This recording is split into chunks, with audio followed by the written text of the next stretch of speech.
ہے وہ لباس ایک واجب لباس ہے جو پہننا ضروری ہے، فرض ہے. جو نہیں پہنے گا وہ گناہگار ہوگا، اللہ قیامت کے دن اسے سزا دے گا.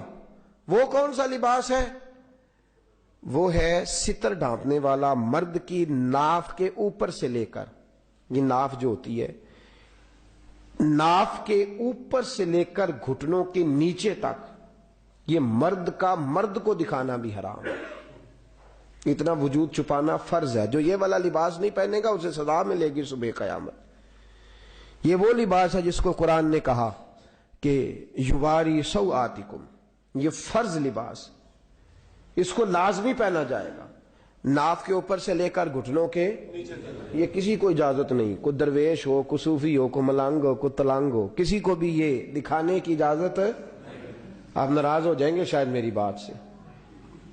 دیکھیں اعلیٰ حضرت فاضل بریلوی رحمت اللہ علیہ سے کسی نے کہا حضور ایک بابا مجذوب ہے، کپڑے نہیں پہنتا. آپ فرمانے لگے وہ تو مجذوب ہے، تم تو مجذوب نہیں نا، تمہیں اسے دیکھنا نہیں چاہیے، تمہیں اسے دیکھنا نہیں چاہیے، تمہیں اس کو کپڑے پہنانے کی کوشش کرنی چاہیے، تمہیں اسے ہٹنا چاہیے. وہ تو مجذوب ہے، وہ تو عالم جذب میں ہے، اس کی تو غلطی نہیں. اب غلطی کس کی ہے جی؟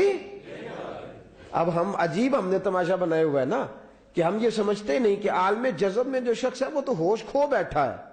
یہاں تو بھی ہوش کھو بیٹھنا، تو بھی دیکھ، تجھے بھی اجازت ہو گئی، لیکن تو باہوش ہو کے مدہوشوں جیسا کام کیوں کرتا ہے؟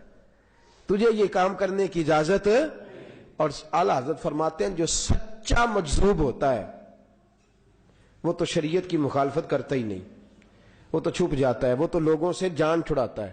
اور جتنے بھی مجذوبوں کے بارے میں نے سنا ہے وہ جان ہی چھڑایا کرتے تھے. مجذوب لوگوں سے بھئی ہم جب دنیا داری والے رہے نہیں تو تم ہم کیوں ہمیں اس کام میں ملوث کرتے ہو؟ ایک بات. اور دوسری بات جو بڑی قیمتی اور قابل توجہ اور قابل غور ہے، مجذوب اپنی جگہ مست ہے، اگر اسے کوئی جزا سزا ملتی ہے تو وہ تو مست ہے، لیکن عام آدمی کو اس کے اس فعل کی پیروی کرنے کی بھی اجازت نہیں. یاد رکھیں مجذوب فقر کا بہت بڑا درجہ نہیں، بلکہ حضرت مجدد صاحب فرماتے ہیں یہ چھوٹا درجہ ہے مجذوب ہونا. فقر کا سب سے بڑا درجہ وہ ہے جو میرے رسول کریم نے اختیار فرمایا ہے، وہ ہے دین کی تبلیغ کرنا. فقر کا سب سے بڑا درجہ دین پھیلانا ہے، اور سب سے بڑا فقیر اور درویش وہ ہے جو نبی پاک کے دین کی تبلیغ کرتا ہے، وہ سب سے بڑا درویش ہے. باقی اس کے بعد درجے ہیں، اس کے بعد ہیں جتنے درجے ہیں، کیونکہ جو کام حضور نے کیا وہ والی فقیری سب سے زیادہ اچھی اور بہتر ہے. اورنگزیب عالمگیر خود بہت بڑے ولی اللہ تھے اور بادشاہ وقت بھی تھے، مولانا جیون رحمت اللہ علیہ کے شاگرد بھی تھے، مرید بھی تھے، خلیفہ بھی تھے. تو ایک بزرگ ہوتے تھے حضرت سرمد شہید، وہ کبھی کبھی ان میں جذب طاری ہوتا تو ان کے کچھ کپڑے ہٹ جاتے، ننگے ہو جاتے، تو پھر انہیں ہوش بھی آ جاتا. ایک دن اورنگزیب عالمگیر کہنے لگے تو کرتا ہے گلیوں میں شریعت کی مخالفت تو میں تجھے سزا دوں گا، پھر نہ کہنا کہ بادشاہ نے مجھے سزا دی ہے. اس نے کہا ایسے ہی آپ سزا دیں گے؟ کہا میں دوں گا.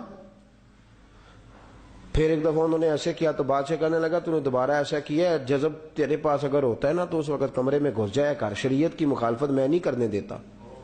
تو کیا کرے گا؟ تو بادشاہ کہنے لگا میں تیری گردن بھی اڑا دوں گا. اب وہ بھی ولی. ایک دن اسی طرح حضرت سرمد شہید کے کپڑے ہٹے ہوئے تھے اور وہ گلی میں بھاگ رہے تھے، بادشاہ آگے سے آگے، ہاتھ میں تلوار تھی، ماری گردن اڑا دی. اب وہ تو جذب میں تھے نا، جب آدمی جذب میں جنون میں ہوتا ہے تو اسے آپ سوئی بھی چبوئیں تو اسے پتہ نہیں چلتا، اسے تکلیف ہی نہیں ہوتی. وہ جذب میں تھے، گردن گر گئی، لیکن وجود ابھی اسی طرح تر و تازہ ہے اور زندہ ہے. اپنی گردن ہاتھ پہ رکھی، دوڑ لگا دی. رستے میں ان کے شیخ مل گئے، پیر مل گئے، کہنے لگے سرمد کدھر جا رہا ہے؟ کہنے لگا میں حضور علیہ السلام کی بارگاہ میں شکایت کرنے جا رہا ہوں کہ بادشاہ نے میری گردن اڑا دی ہے. تو فرمانے لگے مجذوبوں کی رسائی بعد میں ہوتی ہے، سنت والوں کی پہلے ہوتی ہے. بادشاہ پہلے ہی در رسول پہ پہنچ گیا ہے اور اس نے جا کے کہہ دیا کہ حضور آپ کی شریعت کی مخالفت کرتا ہے تو میں کیا کروں؟ آپ کا قانون سامنے ہے، میں اسے کوئی شریعت کی مخالفت کرنے کی اجازت نہیں دوں گا. فرمایا لہذا تو اب وہاں تجھے جانے کا فائدہ کوئی نہیں، وہ پہنچ گیا پہلے. وہ پہلے پہنچ گیا، وہ فقیری کے اعلیٰ درجے پہ فائز تھا تو وہ پہنچ چکا ہے، وہیں گرے حضرت سرمد شہید اور ان کی روح پرواز کر گئی۔ یاد رکھیں لباس شریعت نے حکم دیا ہے، کسی کو اجازت نہیں، عورت کو سوائے پیروں کے، ہاتھوں کے اور چہرے کے، وہ اپنے وجود کا باقی حصہ عورت کو بھی نہیں دکھا سکتی، عورت کو بھی۔ بڑے اللہ خیر فرمائے، میں دیکھتا ہوں رواج ہو گئے ہیں، اپنی مرضی کے گلے، اپنی مرضی کے سارے معاملات، گھر کے اندر دوسری عورتوں کو بھی دکھانا جائز نہیں۔ اور پھر اعلیٰ حضرت فاضل بریلوی رحمت اللہ نے تو لکھا ہے کہ بی بی گھر کے اندر رہے تو میک اپ کرے، خوبصورت کپڑے پہنے، اپنے بستر پہ پھول بچھائے، اور جب باہر جانا ہو تو پھر میلے کچیلے کپڑے پہنے، پھر میک اپ نہیں کرے، گھر کے اندر کرے تاکہ اس کے شوہر کی توجہ کسی اور عورت کی جانب نہ جائے۔ اب تو سارا معاملہ ہی الٹ پلٹ ہو گیا ہے، اب سارا مسئلہ ہی، غلط کہہ رہا ہوں کہ ٹھیک کہہ رہا ہوں؟ اب اللہ خیر فرمائے، گھر میں رہنا ہے تو میلے کچیلے کپڑوں کے ساتھ۔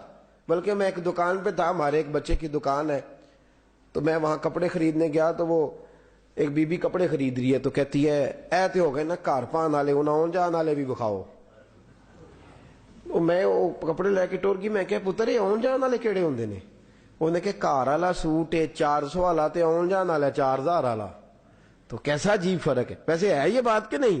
مجھے تو تجربہ نہیں ہوتا بازاروں میں جانے کا، لیکن عجیب معاملہ ہے نا جی۔ گھر میں جو کپڑے پہننے ہیں خاوند کے لیے، جو اچھے پہننے کا حکم ہے، وہ والے پہننے ہیں جو 400 کا ہے، اور جو آنے جانے کا ہے جی، یہ تو ظلم ہے، یہ تو زیادتی ہے۔ اور اس ظلم میں ان کا شراکت دار کون ہے جی؟